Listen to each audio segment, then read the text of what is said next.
Hello बच्चों, good morning. आशा है आपने पहले 2 वीडियो मेरे देख लिए होंगे। दोनों वीडियो में हम शीत युद्ध के बारे में अध्ययन कर चुके हैं। शीत युद्ध क्या है, क्यूबा मिसाइल संकट जिसे शीत युद्ध का प्रारंभ कहा जाता है, क्या है, उसके परिणाम क्या निकले, शीत युद्ध के कारण क्या थे, द्विध्रुवीय विश्व सामने आया जिसमें एक तरफ अमेरिका और एक तरफ सोवियत संघ अपनी ताकत बढ़ाने में सफल रहा और दोनों महाशक्ति बन करके विश्व में उभर करके सामने आए। शीत युद्ध को कुछ हद तक चुनौती दी तो वो गुट निरपेक्ष आंदोलन ने दी। गुट निरपेक्षता के बारे में भी हमने अपने पिछले लेक्चर में, पिछले वीडियो में आपसे चर्चा की। अब इस वीडियो में हम नव अंतरराष्ट्रीय आर्थिक व्यवस्था के बारे में चर्चा करेंगे। अभी मैंने बताया कि गुट निरपेक्ष आंदोलन, जब शीत युद्ध हो रहा था तो कुछ नव स्वतंत्र देशों ने गुट निरपेक्ष आंदोलन को अपनाया। तो गुट निरपेक्ष आंदोलन में शामिल अधिकांश देशों को अल्प विकसित देश का दर्जा मिला। क्यों अल्प विकसित देश का दर्जा मिला? क्योंकि वो नवीन स्वतंत्र हुए थे। उन देशों की आर्थिक व्यवस्था पूर्णतः समाप्त प्राय थी, छिन्न भिन्न हो चुकी थी, क्योंकि जिन देशों का शासन था उन देशों ने उन देशों को खोखला कर दिया था। तो इन देशों के सामने मुख्य चुनौती आर्थिक रूप से और ज्यादा विकास करने और अपनी जनता को गरीबी से उबारने की थी। नव स्वतंत्र देशों की आजादी की दृष्टि से भी आर्थिक विकास बहुत अधिक महत्वपूर्ण था, क्योंकि जब तक बच्चों अर्थव्यवस्था मजबूत नहीं होगी तब तक ये देश विकास के मार्ग पर आगे नहीं बढ़ सकते। इसलिए सबसे पहले यदि किसी देश के लिए आवश्यक होता है तो अपनी अर्थव्यवस्था को, अपने आर्थिक विकास को मजबूत करना। बगैर टिकाऊ विकास के कोई देश सही मायने में स्वतंत्र नहीं रह सकता। उसे धनी देशों पर निर्भर रहना पड़ता है, कहीं कच्चे माल के लिए, कहीं तैयार माल के लिए, कहीं आयात के लिए और कहीं निर्यात के लिए। यही एक कारण है जिसके कारण ये जो आपका टॉपिक है, नव अंतरराष्ट्रीय आर्थिक व्यवस्था, इस धारणा का जन्म हुआ। तो अब हम लोग सबसे पहले इसका अर्थ समझ लेंगे बच्चों कि नव अंतरराष्ट्रीय आर्थिक व्यवस्था का अर्थ क्या है। आपके स्क्रीन पे बच्चों मैंने कुछ नोट्स बना के रखे हैं ताकि आपको समझने में और प्रश्नोत्तर करने में आसानी हो। तो स्क्रीन पर आपके सामने दिख रहा होगा बच्चों कि नव अंतरराष्ट्रीय आर्थिक व्यवस्था क्या है। नवोदित विकासशील देशों के मन में इस बात की उत्कंठा थी, इस बात की इच्छा थी कि उनका आर्थिक विकास पूंजीवादी देशों की स्वेच्छा पर निर्भर न रहे। यानी पूंजीवादी देश उन देशों की आर्थिक व्यवस्था को न चलाएं। बहुराष्ट्रीय निगम उन्हें कच्चा माल उत्पन्न करने वाले उपनिवेश न माने। बहुराष्ट्रीय निगम क्या हुआ है बच्चों? जैसा कि नाम से स्पष्ट है, वे निगम, वे इकाइयां जिनकी फैक्ट्रीज, जिनके उद्योग केवल एक देश में स्थापित नहीं है, बल्कि विश्व के अनेक देशों में समान रूप से स्थापित हैं, उन्हें बहुराष्ट्रीय निगम कहते हैं। बच्चों, जैसे ये क्लोजअप पेस्ट आप करते हैं, कोलगेट पेस्ट करते हैं या कोक पीते हैं, ये सब ऐसी फैक्ट्रीज हैं, ऐसे उद्योग हैं जो केवल एक देश में नहीं है बल्कि विश्व के बहुत सारे देश में। और बहुराष्ट्रीय निगम क्या करता है? गरीब देशों से, अविकसित देशों से, अल्प विकसित देशों से कच्चा माल ले लेता है और कच्चा माल बहुत ही सस्ते दामों पर खरीद लेता है और तैयार माल वहां पर महंगे दामों पर बेचना प्रारंभ कर देता। तो बहुराष्ट्रीय निगम कच्चा माल करने वाले उपनिवेश ना बनाए। उपनिवेश समझते हैं बच्चों? पहले भी हम लोग पढ़ चुके हैं, छोटे क्लासेस में भी आप जानते हैं जब हम किसी देश पर अधिकार कर लें और शासन करें, तो जिस देश ने अधिकार किया है दूसरा देश उस देश का उपनिवेश बन जाता है। जैसे भारत कई वर्षों तक ग्रेट ब्रिटेन का उपनिवेश रहा है, तो बहुराष्ट्रीय निगम उन्हें कच्चा माल उत्पन्न करने वाला उपनिवेश न माने तथा आर्थिक व्यवस्था का संचालन एक दूसरे की संप्रभुता का समादर, अहस्तक्षेप और कच्चे माल द्वारा उत्पादक राष्ट्र का पूर्णाधिकार आदि सिद्धांत पर हो। यानी जो भी विकासशील देश है उसको संप्रभुता मिले, समान अधिकार मिले, अपनी आंतरिक नीतियां, अपनी बाह्य नीतियों को बनाने में वह पूर्ण स्वतंत्र हो, अर्थात संप्रभुता मिले, संप्रभुता का समादर हो, समान आदर हो, चाहे वो विकसित देश हो चाहे वो विकासशील देश हो। अहस्तक्षेप की नीति हो, यानी कोई भी विकसित देश, कोई भी सामर्थ्यवान देश कमजोर देश पर शासन न करे, उसके कामकाज में हस्तक्षेप न करे, उसके आंतरिक मामलों में हस्तक्षेप न करे, और कच्चे माल पर जो भी राष्ट्र है उसका अपना अधिकार हो, दूसरे देश का अधिकार न हो। संयुक्त राष्ट्र संघ ने भी इस संबंध में अपनी परिभाषा दी। उनके अनुसार नव अंतरराष्ट्रीय आर्थिक व्यवस्था वह व्यवस्था है जो सभी राष्ट्रों के मध्य न्याय, समानता, सामान्य हितों व सहयोग पर आधारित है। यानी सभी राष्ट्र विश्व में, चाहे वो विकसित हो, चाहे विकासशील हो, चाहे अल्प विकसित हो, किसी भी प्रकार का राष्ट्र हो, उनके मध्य क्या होना चाहिए? समान न्याय, समानता होनी चाहिए, सामान्य हित होने चाहिए। ये नहीं है कि अमीर देशों के लिए हित अलग हो और गरीब देशों के लिए हितों की सूची अलग हो, और सहयोग होना चाहिए। वहां पर निर्धनता और धनी, अमीर और निर्धन देश के आधार पर किसी प्रकार का भेदभाव नहीं होना चाहिए। तो इस प्रकार नव अंतरराष्ट्रीय आर्थिक व्यवस्था उपनिवेशवाद, साम्राज्यवाद के सभी रूपों से को समाप्त करना चाहती है। बच्चों, दो शब्द मैंने फिर लिए, उपनिवेशवाद और साम्राज्यवाद। अभी उपनिवेशवाद की मैंने चर्चा भी की थी कि जैसे भारत ग्रेट ब्रिटेन का उपनिवेश रह चुका है, यानी चूंकि ब्रिटेन ने भारत पर अधिकार कर लिया था, इसलिए उनका एक, कह लीजिए एक तरीके से दूसरा घर भारत था। तो हम किसी भी देश को उपनिवेश नहीं बनाना चाहिए और साम्राज्यवाद की नीति को नहीं अपनाना चाहिए। साम्राज्यवाद होता है अपने देश की सीमाओं का विस्तार करना, अर्थात साम्राज्यवाद को भी नहीं अपनाना चाहिए। ये दोनों ही नीतियां लोकतंत्र की भावना के विरुद्ध हैं और जितने भी नव स्वतंत्र देश हैं उन सभी ने लोकतंत्र को अपनाया। भारत ने भी लोकतंत्र को अपनाया। भारत एक लोकतंत्रात्मक देश। लोकतंत्र की परिभाषा बच्चों जो पिछली कक्षाओं में आप पढ़ चुके हैं, लोकतंत्र जनता का, जनता के लिए, जनता के द्वारा शासन है, इसे ही लोकतंत्र कहा जाता है।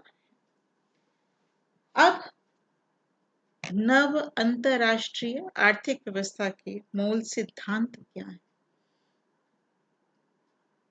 पहला सिद्धांत, समस्त प्रकार के आर्थिक क्रियाकलापों पर उसी राष्ट्र की संप्रभुता की स्थापना करना। अर्थात भारत देश है तो भारत देश पर भारत का ही अधिकार हो, किसी दूसरे देश का अधिकार भारत के किसी भी प्रकार के आर्थिक क्रियाकलापों में, चाहे खनिज निकालना हो, चाहे उत्पादन करना हो, चाहे उद्योग लगाने हो, किसी अन्य देश का अधिकार नहीं होना चाहिए। उस पर उसी देश को संप्रभुता प्राप्त होनी चाहिए। कच्चे माल और तैयार माल की कीमतों में ज्यादा अंतर न होना। अभी मैंने बोला था कि जितने विकसित देश थे वो या जितनी बहुराष्ट्रीय कंपनी थी वो बहुत कम कीमत पर कच्चा माल ले जाती थी और तैयार माल बहुत महंगे दामों पर बेचती थी, तो जिससे निर्धन देशों को, अल्प विकसित देशों को बहुत अधिक हानि होती थी, क्योंकि उन देशों में इतने संसाधन नहीं थे, पूंजी का अभाव था, जिसके कारण वो माल तैयार करने में सक्षम नहीं थे। अधिकांशतः वो कच्चे माल को निकाल कर ही बेच देते थे। तो अगर बहुत अधिक अंतर होगा तो अल्प विकसित और विकासशील देशों को हानि होगी। विकसित देशों के साथ व्यापार की वरीयता का विस्तार करना, क्योंकि जब हम विकसित देशों के साथ व्यापार बढ़ाएंगे तो हमें उन देशों से नई टेक्नोलॉजी, नई तकनीकी के बारे में जानकारी भी प्राप्त होगी। नई नई चीजें हम सीखेंगे और अपने देश में उन वस्तुओं का उत्पादन करने का प्रयास करेंगे। विकासशील देशों द्वारा जो भी औद्योगिक माल बनाया जाता है, उत्पादित किया जाता है, उसमें उसको ज्यादा से ज्यादा निर्यात के लिए प्रोत्साहित प्रोत्साहित करना, उनको प्रोत्साहन देना, क्योंकि जब निर्यात ज्यादा होगा तभी विदेशी मुद्रा की प्राप्ति हो पाएगी। विकासशील देशों द्वारा विकसित देशों के मध्य तकनीकी विकास की खाई को बांटना। विकसित और विकासशील देशों में बच्चों सबसे महत्वपूर्ण अंतर किस क्षेत्र में है? तकनीकी के क्षेत्र में। विकसित देश हमसे कहीं उन्नत तकनीकी का प्रयोग कर रहे हैं, हम उनके द्वारा छोड़ी गई तकनीकी का प्रयोग आज भी कर रहे हैं। तो विकसित और विकासशील देशों के मध्य जो तकनीकी विकास की खाई है, जो तकनीकी विकास का अंतर है, उसको पाटने का प्रयास करना। जितना जितना जितनी नवीन तकनीकी वो इस्तेमाल कर रहे हैं, उतनी ही नवीन तकनीकी हम विकासशील देशों को भी अपनानी होगी, उस ओर आगे बढ़ना होगा। विकासशील देशों पर वित्तीय ऋण के भार को कम करना।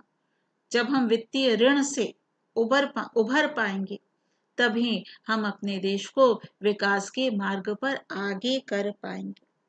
बहुराष्ट्रीय निगमों की गतिविधियों पर समुचित नियंत्रण लगाना, अन्यथा ये वे निगम हैं जो किसी भी देश पर बहुत ही आसानी से, बहुत ही निर्बल देश पर बहुत ही आसानी से अधिकार कर सकते हैं, इसलिए उसकी गतिविधियों पर समुचित नियंत्रण रखना।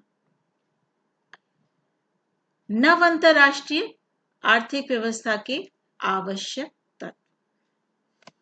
नव अंतरराष्ट्रीय आर्थिक व्यवस्था के प्रमुख आवश्यक तत्वों में पहला है, विकसित देशों को विकासशील देशों को खाद्य सामग्री उपलब्ध करानी चाहिए। सर्वप्रथम तो विकासशील देशों को स्वयं ही यह प्रयास करना चाहिए कि अपने देश में इतनी खाद्य सामग्री उपलब्ध कराए कि सभी व्यक्तियों को, देश के सभी नागरिकों को खाद्य सामग्री उपलब्ध हो सके। और यदि ऐसा संभव नहीं हो पा रहा है किन्हीं भी कारणों से, तो उसे आयात के माध्यम से या अन्य किसी भी माध्यम से अपने देश में खाद्य सामग्री आवश्यक मात्रा में अवश्य उपलब्ध करानी चाहिए, तभी एक देश का समुचित विकास संभव होगा। क्योंकि सर्वप्रथम आवश्यकता बच्चों भोजन की है, तो सर्वप्रथम खाद्य सामग्री उपलब्ध कराना अति आवश्यक है। साधनों को विकसित देशों से विकासशील देशों में भेजने का प्रयास करना। जितने नवीन साधन विकसित देशों में हैं, उतने साधन आज भी विकासशील देशों में नहीं है। बच्चों, आपने सुना होगा जितने भी अच्छे डॉक्टर्स या इंजीनियर्स होते हैं या अन्य साइंटिस्ट होते हैं, वो विकासशील देशों से निकल करके विकसित देशों की ओर जाना चाहते हैं। ऐसा क्यों? क्योंकि उनको वहां संसाधन अच्छे मिल रहे हैं, काम करने का माहौल अच्छा मिल रहा है। जो टेक्निक विकासशील देशों में नहीं है वो विकसित देशों में है, जिससे वो नवीन खोजें कर सकते हैं, अपने जो भी अन्वेषण कर रहे हैं, खोज कर रहे हैं, उसको और आगे बढ़ा सकते। तो विकसित देशों का यह दायित्व बनता है कि वह विकासशील देशों में भी इस प्रकार की नई तकनीकी को भेजें, साधन उपलब्ध कराएं। अन्य विकसित देशों का अपने उन प्राकृतिक साधनों पर नियंत्रण प्राप्त हो जिनका दोहन पश्चिम के विकसित देश करते चले आ रहे हैं, और अल्प विकसित देशों को की पहुंच पश्चिमी देशों के बाजारों तक हो, यानी विकसित देशों के बाजारों तक हो। क्योंकि जब हम विकसित देशों के बाजारों में अपनी वस्तु बेचने का प्रयास करेंगे तो हम उनसे प्रतियोगिता करने का प्रयास करेंगे, और जब हम प्रतियोगिता करने का प्रयास करेंगे तब हम उन जैसी वस्तुएं निर्मित करने का प्रयास करेंगे, और जब तक हमारे अंदर प्रतियोगिता की भावना नहीं आएगी तब तक हम उन जैसी वस्तुएं निर्मित करने का प्रयास भी नहीं करेंगे। इसलिए यह अति आवश्यक है कि अल्प विकसित देशों की पहुंच विकसित देशों के बाजारों तक अवश्य हो, तभी हम विकास के मार्ग पर चलने का प्रयास करेंगे। नव अंतरराष्ट्रीय आर्थिक व्यवस्था की विशेषताएं। कौन कौन सी विशेषताएं हैं बच्चों? पहली विशेषता, प्राकृतिक स्रोतों पर राष्ट्रीय समप्रभुत्व।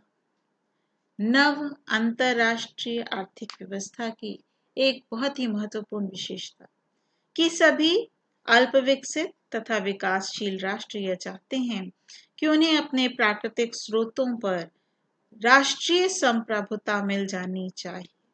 वे एक ऐसी अर्थव्यवस्था चाहते हैं जिसके अंतर्गत उनके प्राकृतिक स्रोतों पर संप्रभुता मिल जाए। यानी मेरा देश है और मेरे ही देश पर मेरा ही अधिकार खनन प्रक्रिया पर नहीं है या मत्स्य क्रिया पर नहीं है, तो विकसित देश उस पर शासन कर रहे हैं, वहां से कच्चा माल प्राप्त कर रहे हैं, तो यह किसी भी देश के लिए गलत होगा। इसलिए जितने भी प्राकृतिक स्रोत हैं, चाहे वह खनिज पदार्थों को धरातल के अंदर से निकालना हो, या वनों के माध्यम से लकड़ी प्राप्त करना हो, या भूमि के अंदर से अन्य आणविक ऊर्जा या ऊर्जा के संसाधन प्राप्त करने हो, सभी पर उस देश का संप्रभुत्व होना चाहिए। संरक्षणवाद की समाप्ति।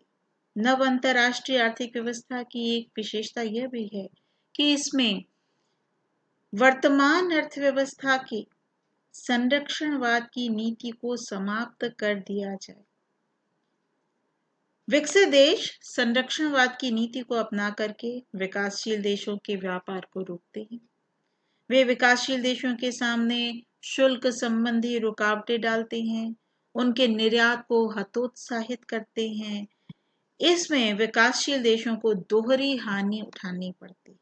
एक तो उनके निर्यात को आघात पहुंचता है, दूसरे विवश होकर के उन्हें आयात में कटौती करनी पड़ती है। तो इस प्रकार नुकसान किसका होता है बच्चों? विकासशील देश का।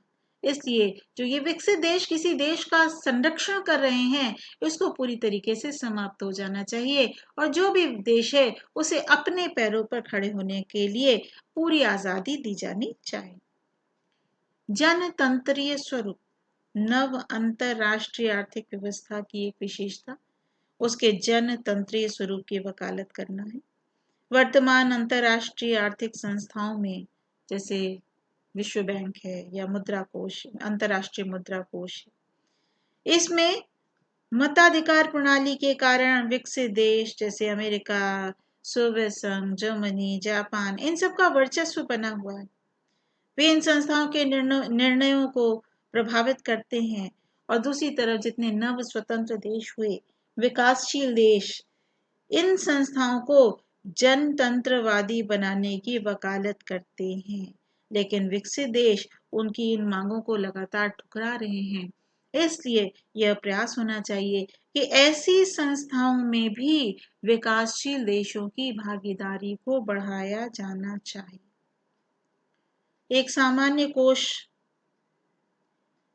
का निर्माण नव अंतरराष्ट्रीय आर्थिक व्यवस्था की एक प्रमुख विशेषता मानी जा सकती है।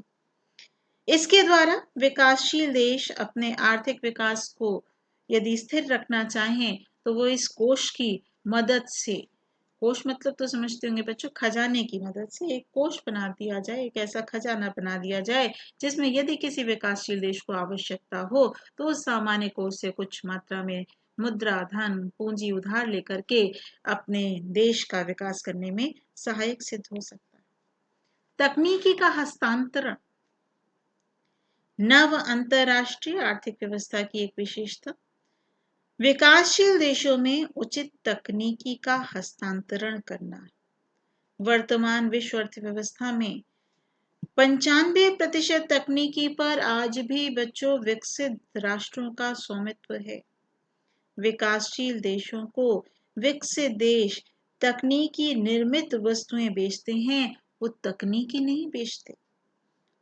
तो विकासशील क्या मांग कर रहे हैं? विकासशील देश मांग कर रहे हैं कि वो उन देशों, विकसित देश विकासशील देशों को उचित तकनीकी का हस्तांतरण करें, नवीन तकनीकी का हस्तांतरण करें, ताकि विकासशील देश भी उस तकनीकी को अपना करके अपने देश में उसी प्रकार की वस्तुओं का निर्माण कर सके। ब्रेन ड्रेन को रोकना नव अंतरराष्ट्रीय आर्थिक व्यवस्था की एक अन्य विशेषता। जितने भी विकासशील देशों में कौशल उपलब्ध हैं, वो कौशल विकसित देश अपने देश ले जाता है। वो जितने भी अच्छे इंजीनियर्स, डॉक्टर्स होते हैं, उनको अपने देश में आमंत्रित करता है, अच्छी रकम देता है, और वो उन देशों में चले जाते हैं और उन देशों के लिए काम करते हैं।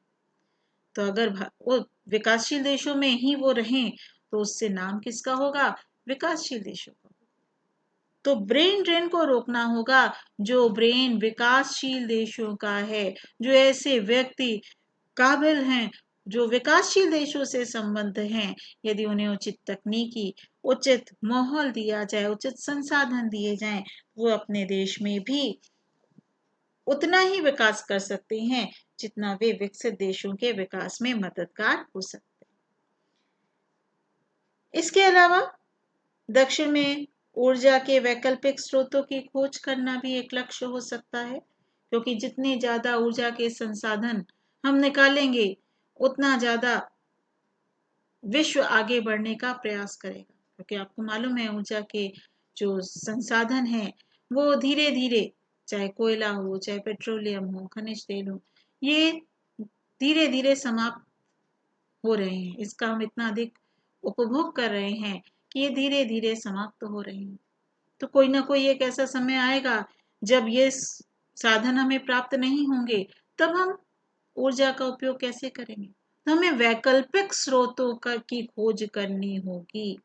चाहे हम भूतापीय ऊर्जा के बारे में से ऊर्जा प्राप्त करने का प्रयास करें, चाहे ज्वारीय ऊर्जा ऊर्जा को खोजने का प्रयास करें, या और नवीन नवीन तकनीकी जिससे हम ऊर्जा उत्पन्न कर सकें, उन नवीन तकनीकी की ओर हमें खोज करनी होगी, अन्वेषण करना होगा, ताकि ऊर्जा के नए स्रोत आकर के इन विकासशील देशों और अल्प विकसित देशों के विकास में सहायक हो सके।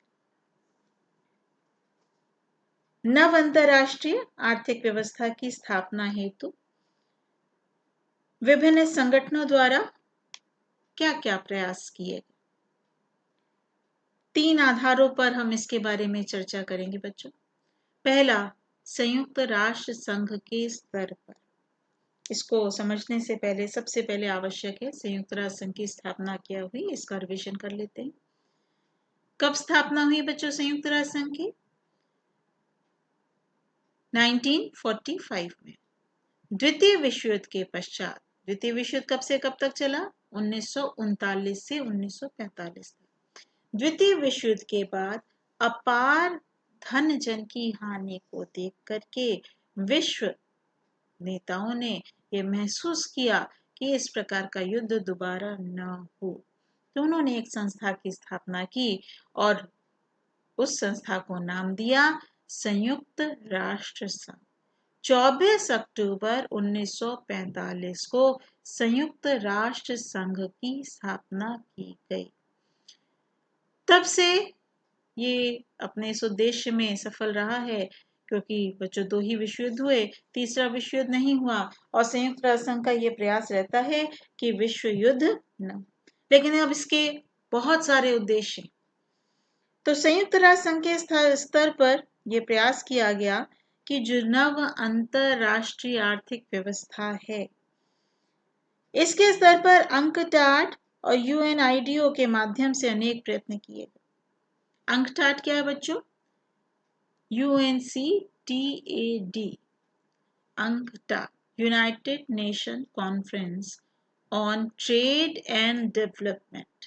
मैं फिर से बोल रही हूँ, United Nations conference on trade and development, UNCTAD, UNCTAD के स्तर पर सन 1964 से लेकर के अब तक कई सम्मेलन हुए, जिसका उद्देश्य अंतरराष्ट्रीय अर्थव्यवस्था को संप्रभुता संपन्न बनाना, समानता और सहयोग के आधार पर पुनर्गठित करना है।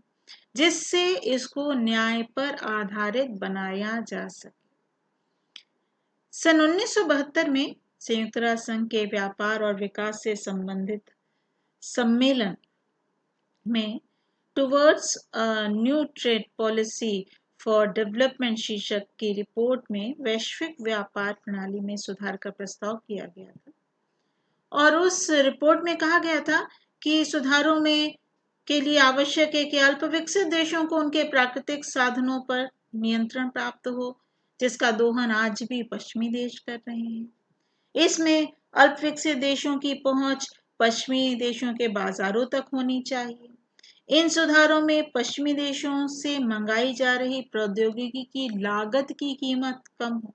ये नहीं हो कि बहुत महंगी हो तो जितने अल्प विकसित देश हैं वो उसका प्रयोग ना कर पाए। इनसे अल्प विकसित देशों की अंतरराष्ट्रीय आर्थिक संस्थानों में भूमिका बढ़ेगी और संयुक्त राष्ट्र के स्तर पर इस संदर्भ में जो दूसरा सशक्त प्रयास किया गया यूएनआईडीओ के माध्यम से किया गया, इसका उद्देश्य था कि विकासशील देशों में औद्योगिकरण की गति को बढ़ावा देना, क्योंकि जब विकासशील देशों में उद्योग बढ़ेंगे तभी वो देश विकास के मार्ग पर आ सकते हैं, चल सकते हैं, विकास करने का प्रयास कर सकते हैं। किसी भी देश के लिए सर्वप्रथम प्राथमिक स्रोतों पर रहना आवश्यक होता है, जैसे कृषि है, खनन है। और जब हम प्राथमिक स्रोतों का उत्पादन काफी मात्रा में कर लेते हैं तब हम द्वितीयक स्तर पर उत्पादन कार्य करना प्रारंभ करते हैं, अर्थात हम औद्योगिकरण को गति प्रदान करने का प्रयास करते हैं। दूसरा प्रयास गुटनिरपेक्ष आंदोलन के स्तर पर 1970 के दशक में गुटनिरपेक्षता की प्रकृति भी धीरे धीरे बदली और इसमें आर्थिक मुद्दों को अधिक महत्व दिया जाने लगा, जिसके परिणाम स्वरूप गुटनिरपेक्ष आंदोलन एक आर्थिक दबाव समूह बन गया। कैसे बन गया? जैसे 1970 में जब उसका लुसाका शिखर सम्मेलन हुआ तो इन देशों ने आर्थिक समस्याओं की ओर ध्यान दिलाने का प्रयास किया। इसी तरह सन 73 में अल्जीरियस में चौथे शिखर सम्मेलन में गुटनिरपेक्ष देशों ने यह प्रस्ताव पारित किया कि संयुक्त राष्ट्र महासचिव से कहा जाए कि उच्च राजनीतिक स्तर पर महासभा का अधिवेशन बुलाया जाए, जिससे विकास की समस्याओं पर ही विचार विमर्श किया जाए। तो गुटनिरपेक्ष देशों की इसी पहल के क्रियान्वयन के रूप में संयुक्त राष्ट्र महासभा का छठा अधिवेशन बुलाया गया, जिसमें नव अंतरराष्ट्रीय आर्थिक व्यवस्था स्थापित करने की घोषणा की गई और कार्रवाई योजना के ऐतिहासिक प्रस्ताव भी पारित हुए। तो इस प्रकार गुटनिरपेक्ष देशों के सम्मेलन में अंतरराष्ट्रीय अर्थव्यवस्था को बहुत अधिक बल देने का कार्य किया जाता रहा। तीसरा प्रयास विकासशील राष्ट्रों के स्तर पर। विकासशील देश किसे कहते हैं बच्चों? विकसित देश और विकासशील देश किसे कहते हैं? विकसित देश वे देश हैं जहां राष्ट्रीय आय, प्रति व्यक्ति आय और अन्य जितने भी संसाधन हैं उनका पूर्ण विकास हो चुका हो, राष्ट्रीय आय बहुत अधिक हो या विकासशील देशों की अपेक्षा अधिक हो, प्रति व्यक्ति आय अधिक हो, निर्धनता, गरीबी, ये सभी समस्याएं वहां पर न हो, सभी व्यक्ति शिक्षित हों, तो उसे हम विकसित देश कह सकते हैं। जहां गरीबी हो, अशिक्षा हो, निर्धनता हो, विकास करने का प्रयास किया जा रहा हो, न भी औद्योगिक विकास पूरी तरीके से हो, न कृषि का पूरी तरीके से विकास हो, उन्हें हम विकासशील देश कह सकते हैं। तो सन 1982 में दिल्ली में हुए विकासशील देशों के सम्मेलन में इनको आत्मनिर्भर बनाने के लिए आह्वान किया गया और नई अंतरराष्ट्रीय आर्थिक व्यवस्था में सहयोग हेतु एक कार्यक्रम भी रखा गया और इसमें संरक्षणवाद की समाप्ति पर भी बल दिया गया। लेकिन 1980 के दशक के उत्तरार्ध तक नव अंतरराष्ट्रीय अर्थव्यवस्था को बनाए रखने के जितने प्रयास किए जा रहे थे वो धीरे धीरे मंद पड़ रहे थे, हल्के पड़ रहे थे। इसका मुख्य कारण क्या था कि जितने विकसित देश थे वो इसका मुखर विरोध कर रहे थे।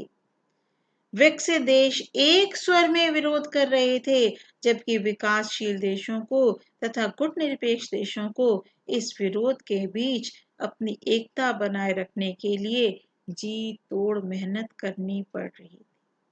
तो प्रयास तीनों स्तरों पर किया गया।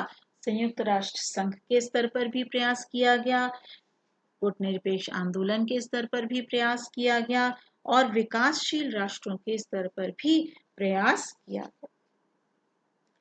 नव अंतरराष्ट्रीय आर्थिक व्यवस्था को स्थापित करने के प्रयासों में विफलता कहाँ पाई गई, यहाँ कब हम विफल हुए, उसके क्या क्या प्रमुख कारण। सबसे पहला और सबसे प्रमुख कारण क्या था? विकसित देशों का कठोर रुख। विकसित देश वर्तमान अंतरराष्ट्रीय अर्थव्यवस्था में किसी भी प्रकार का परिवर्तन करने को, सुधार करने को तैयार नहीं थे। वे सभी मिलकर एक स्वर में इसका विरोध कर रहे थे। वे विश्व बैंक, अंतरराष्ट्रीय मुद्रा कोष जैसी जितनी भी महत्वपूर्ण संस्थाएं थीं, उस पर अपने को मजबूत बनाए हुए थे, अपनी अधिमान स्थिति को बनाए रखना चाहते थे। वे इन संस्थाओं में विकासशील देशों को किसी भी प्रकार से महत्व देने को तैयार नहीं थे। किसी भी प्रकार का प्रभाव वो इन संस्थाओं में विकासशील देशों के का नहीं चाहते थे। वे विकासशील देशों के विदेशी कर्जों, विकसित और विकासशील देशों में अंतर, असंतुलन और अन्य संबंधित समस्याओं पर विचार विमर्श के लिए भी तैयार नहीं थे। तो विफलता का सबसे बड़ा कारण क्या था कि विकसित देशों का रुख बहुत ही कठोर था। वो विकासशील देशों के साथ किसी भी तरीके का कोऑपरेशन करने को तैयार नहीं थे, वह उनका सहयोग करने को तैयार नहीं थे। ओपेक देशों का हित। ओपेक देश क्या है बच्चों, ये आपको मालूम है? OPEC, OPEC, the organisation of petroleum exporting countries. फिर से बोल रहे हैं, ओपेक यानी OPEC, the organisation of petroleum exporting countries, यानी वे देश जो पेट्रोलियम पदार्थों का एक्सपोर्ट निर्यात करती हैं, उनका एक संगठन बनाया गया जिन्हें ओपेक देश कहा जाता है। इसमें वर्तमान में 7 प्रमुख देश हैं: Algeria, Angola, Iran, Iraq, Kuwait, Libya, Nigeria, Austria, और इसका मुख्यालय वर्तमान में वियना, ऑस्ट्रिया में ही स्थापित है। तो ये ओपेक देश जितने भी ये दक्षिण के, ज्यादातर दक्षिण के विषुवत रेखा के दक्षिण में ये स्थित हैं। तो दक्षिण के ओपेक देश अपने अतिरिक्त धन को लंदन और न्यूयॉर्क में लगाने को तैयार है, परंतु बांग्लादेश और मलावी में लगाने को तैयार नहीं। अर्थात ओपेक देशों का हित भी विकसित देशों के साथ ही जुड़ा हुआ है। विकासशील देशों के साथ वो संलग्न नहीं है, जुड़े हुए नहीं। विकासशील देशों में एकजुटता का अभाव पाया जाता है। विकसित देशों का रुख तो कठोर रुख तो है ही, लेकिन विकासशील देश अभी आपस में एकजुट नहीं है। वो आपस में विघटित हैं, मनमुटाव से घिरे हुए हैं। जहां विकसित देश एक स्वर में नव अंतरराष्ट्रीय आर्थिक व्यवस्था का विरोध कर रहे हैं, वहीं अल्प विकसित और विकासशील देश अपनी एकजुटता नहीं दिखा रहे। उनमें परस्पर विरोध हो रहा है। क्या कारण है ऐसे बच्चों? पहला, पूर्वी यूरोप के देशों में लोकतांत्रिक उफान ने पश्चिम की प्राथमिकताओं में बदलाव ला दिया है। वे अब अपनी अतिरिक्त पूंजी को दक्षिण में लगाने के बजाय पूर्वी यूरोप के देशों में लगाना पसंद करते हैं। उनकी आर्थिक सहायता के द्वार पूर्वी यूरोप के लिए खुले हैं, दक्षिण के लिए नहीं खुले। अर्थात विकसित देशों के लिए खुले हैं, लेकिन अल्प विकसित देशों के लिए नहीं। यूरोपीय दौर में विकसित देशों का ये प्रयास रहा है कि विकासशील देशों को अपने ढंग से आर्थिक विकास की छूट न दी जाए, उन पर रोक लगाई जाए और बहुराष्ट्रीय कंपनियों के माध्यम से उनका पुनः आर्थिक उपनिवेशीकरण किया जाए, पुनः उन्हें आर्थिक रूप से हम अपने अधीन कर लें। अमेरिका, जापान और अन्य विकसित देशों में पारस्परिक मतभेद होते हुए भी वे दक्षिण के विरोध के मामलों में एक दूसरे से मेल मिलाप और सहयोग कर रहे हैं। अल्पविकसित और विकासशील देशों में विकसित देशों के आर्थिक शिकंजे को खत्म करने का जुनून दिखाई नहीं देता कि वो आपस में एकजुट हैं, ऐसा कहीं भी प्रतीत नहीं होता। अपना एक सुदृढ़ अभेद्य आर्थिक मोर्चा गढ़ना, ये तो बहुत दूर की बात है। वो आपस में ही आर्थिक सहयोग नहीं कर पा रहे। ओपेक देशों का दृष्टिकोण विकसित देशों से जुड़ा है, इसलिए वे विकसित देशों की बांटो और शासन करो की नीति का शिकार हो रहे हैं। इसलिए विकासशील देश चूंकि आपस में ही सहमत नहीं है, आपस में ही एकमत नहीं है, आपस में ही एकजुटता नहीं है, इसलिए इनके जितने भी प्रयास हैं वो मंद पड़ रहे हैं और केवल द्विपक्षीय संबंधों पर ही वो बल दे रहे हैं, अर्थात दो देशों के बीच संबंधों पर वह अधिक ध्यान दे रहे हैं।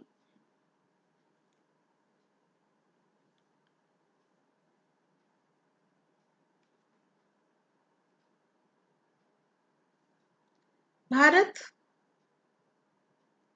गुटनिरपेक्ष आंदोलन के नेता के रूप में दो स्तरों पर अपनी भूमिका अदा करता है। एक, अपने को दोनों महाशक्तियों के खेमों से उसने प्रारंभ से ही अलग अलग रखा। जब से स्वतंत्र हुआ, न वो अमेरिका के खेमे की ओर बढ़ा, न उनसे सैन्य संधि की, न सोवियत संघ के खेमे की ओर बढ़ा, न उससे सैन्य संधि की, और नव स्वतंत्र देशों को महाशक्तियों के खेमे में जाने से रोकने का भी प्रयास भारत ने लगातार किया। तो इस प्रकार भारत की नीति न तो नकारात्मक थी न निष्क्रिय थी। भारत ने दोनों गुटों के बीच मतभेदों को कम करने के प्रयास किए। शीत युद्ध के दौरान भारत ने निरंतर उन क्षेत्रीय और अंतर्राष्ट्रीय संगठनों को सक्रिय बनाए रखने के भी प्रयास किए जो दोनों ही गुटों से जुड़े हुए नहीं थे। गुटनिरपेक्षता की नीति ने दो प्रकार से भारत को प्रत्यक्ष रूप से भारत का हित साधन किया। पहला, गुटनिरपेक्षता के कारण भारत ऐसे अंतर्राष्ट्रीय निर्णय और पक्ष ले सका जिससे भारत का हित हो सके, और भारत हमेशा ऐसी स्थिति में रहा कि वह एक महाशक्ति से जुड़ा रहे। अब सीमित परमाणु परीक्षण या शीत युद्ध के दौरान दोनों महाशक्तियों द्वारा निशस्त्रीकरण की दिशा में जो प्रयास किए गए, भारत जैसे देश ने हमेशा ही यह प्रयास किया है कि विश्व शांति की ओर अग्रसरित हो, निशस्त्रीकरण की ओर अग्रसरित हो, यानी अस्त्रों शस्त्रों का प्रयोग कम से कम हो, अर्थात निशस्त्रीकरण को बढ़ावा देना। विश्व में हो क्या रहा था, एक देश अगर परमाणु परीक्षण करता था तो दूसरा देश भी परमाणु परीक्षण की ओर आगे बढ़ता था। एक देश जितने परमाणु हथियार बना लेता था, दूसरे उससे ज्यादा बना लेता था।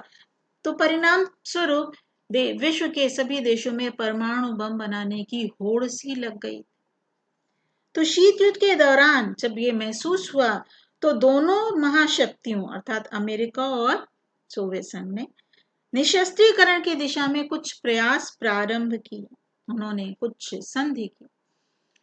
सबसे पहली संधि सीमित परमाणु परीक्षण संधि LTBT, ये 5 अगस्त 1963 को यह संधि की गई ब्रिटेन और सोवियत संघ ने। इस पर मॉस्को में हस्ताक्षर किए थे और 10 अक्टूबर 1963 से ये प्रभावी हो गई, यानी लागू हो गई। परमाणु अप्रसार संधि NPT, इस संधि पर 1 जुलाई 1968 को वॉशिंगटन, लंदन और मॉस्को में हस्ताक्षर हुए और 5 मार्च 1970 से यह संधि प्रभावी हुई। सन 1995 से इस संधि को अनियत काल के लिए बढ़ा दिया गया, यानी हमेशा बनी रही। सामरिक अस्त्र परिसीमन वार्ता 1, इसे सॉल्ट 1 के नाम से भी जाना जाता है। वार्ता का पहला चरण नवंबर 1969 में हुआ। सोवियत संघ के नेता लियोनिड ब्रेजनेव और अमेरिका के राष्ट्रपति रिचर्ड निक्सन ने मॉस्को में 26 मई 1972 को समझौते पर हस्ताक्षर किए। 26 मई 1972। इसी वार्ता का द्वितीय चरण सामरिक अस्त्र परिसीमन वार्ता 2 यानी सॉल्ट 2 वार्ता का दूसरा चरण नवंबर 1972 में प्रारंभ हुआ और अमेरिकी राष्ट्रपति जिमी कार्टर और सोवियत संघ के नेता ब्रेजनेव ने वियना में 18 जून 1972 को इस संधि पर हस्ताक्षर किया। सामरिक अस्त्र न्यूनीकरण संधि, न्यूनीकरण मतलब न्यून करना, कम करना। इसे स्टार्ट 1 के नाम से भी जाना जाता है। अमेरिकी राष्ट्रपति जॉर्ज बुश और सोवियत संघ के राष्ट्रपति गोर्बाचेव ने 31 जुलाई 1991 पर इस संधि पर हस्ताक्षर किए और इसी संधि का द्वितीय चरण यानी सामरिक अस्त्र न्यूनीकरण संधि 2 स्टार्ट 2 के नाम से भी जाना जाता है। ये रूसी राष्ट्रपति बोरिस येल्सिन और अमेरिकी राष्ट्रपति जॉर्ज बुश ने मॉस्को में 3 जनवरी 1993 को इस संधि पर हस्ताक्षर की। तो इस प्रकार इस शीत युद्ध के दौर में शीत युद्ध भी हुआ और शीत युद्ध होने के साथ साथ हम इस प्रयास पर भी, इस दिशा में भी प्रयास किए गए कि विश्व निशस्त्रीकरण की दिशा में आगे बढ़े, विश्व में अस्त्रों शस्त्रों की होड़ कम से कम हो। बच्चों, ये आपका पूरा एक चैप्टर कंप्लीट हो गया है, शीत युद्ध का दौर। 3 चरणों में मैंने इसको आपको समझाया है, बताया है। इससे जुड़े हुए कुछ प्रश्न आपके स्क्रीन पर आ रहे हैं बच्चों। आप अगर तीनों लेक्चर सुनेंगे, तीनों वीडियोस देख लेंगे, तो आपको इन सभी प्रश्नों के उत्तर बहुत ही आसानी से प्राप्त हो जाएंगे। तो इनको करके आप अपनी जो भी कॉपी बच्चों अवेलेबल हो, बाहर निकलने का प्रयास ना करें, क्योंकि स्टे होम स्टे सेफ का पालन करें। ये इस समय की आवश्यकता भी है कि हम घरों पर ही रहें। जब तक हमें सरकार अनुमति नहीं देती तो हम इसी प्रकार प्रयास करेंगे बच्चों। और आप भी जो घर में संसाधन अवेलेबल हो उनके माध्यम से पुरानी कॉपियों का प्रयोग करके आप इन प्रश्नों को करने का प्रयास कीजिए। धन्यवाद।